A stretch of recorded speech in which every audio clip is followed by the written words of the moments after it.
আমি আপনাদেরকে দেখাবো কিভাবে হ্যান্ড স্টিচ মেশিন অ্যাডজাস্ট করা লাগে, টাইমিংটা আপনি অ্যাডজাস্ট করবেন। তো হ্যান্ড স্টিচ মেশিন টাইমিং অ্যাডজাস্টের জন্য এখানে 5টা স্টেপ আছে। আমি স্টেপ বাই স্টেপ আপনাদেরকে একটা একটা করে দেখাচ্ছি। ওকে, এটা হচ্ছে ফার্স্ট স্টেপ, হুক। হ্যাঁ, হুকে এখানে একটা হোল থাকে এবং এই হোল এবং হচ্ছে এই হুক। হ্যাঁ, আমরা যখন নিডল ডাউন পজিশনে থাকবে তখন ডাউন পজিশনে, ফুল ডাউন পজিশনে থাকা অবস্থায় এই হোলটা সোজাসুজি থাকবে নিডলের সাথে। হ্যাঁ, আমি এটা অ্যাডজাস্ট করতেছি। এখানে পয়েন্টটা আছে, এই পয়েন্টটা আমি এখানে পয়েন্টের মধ্যে দিচ্ছি। হ্যাঁ, okay. Needle full down position, needle full down position, এই হোলটা নিডল বরাবর আছে। হ্যাঁ, এটা timing position. Come that way.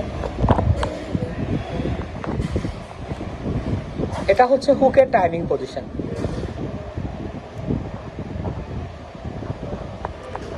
হুকের timing position হচ্ছে এটা, এই যে। হ্যাঁ, এই মেশিনগুলোতে নর্মালি লং টাইমিং পায় স্বাভাবিকভাবে। তো আমরা নর্মাল প্লেন মেশিনে যেভাবে টাইমিং করি, এটার চাইতে টাইমিংটা এই মেশিনে লং টাইমিংটা হয়। আচ্ছা, আর আমরা টাইমিং শর্ট এবং লং করার জন্য এইখানে একটা স্ক্রু আছে। এই স্ক্রুটা আমরা যদি লুজ দিয়ে ফরওয়ার্ড রিভার্স করি তখন টাইমিংটা লং এবং শর্ট হবে। এটা আমাদের ফার্স্ট স্টেপ। 5টা স্টেপ টাইমিং করার জন্য এটা হচ্ছে আমাদের ফার্স্ট স্টেপ। ফার্স্ট স্টেজে এই স্টেপের পরে এখন আমরা যাব সেকেন্ড স্টেপে। সেকেন্ড স্টেপের জন্য আমাদেরকে করতে হবে এইখানে যে ক্লাম্পটা আছে, এই ক্লাম্পের পজিশনটা অ্যাডজাস্ট করতে হবে।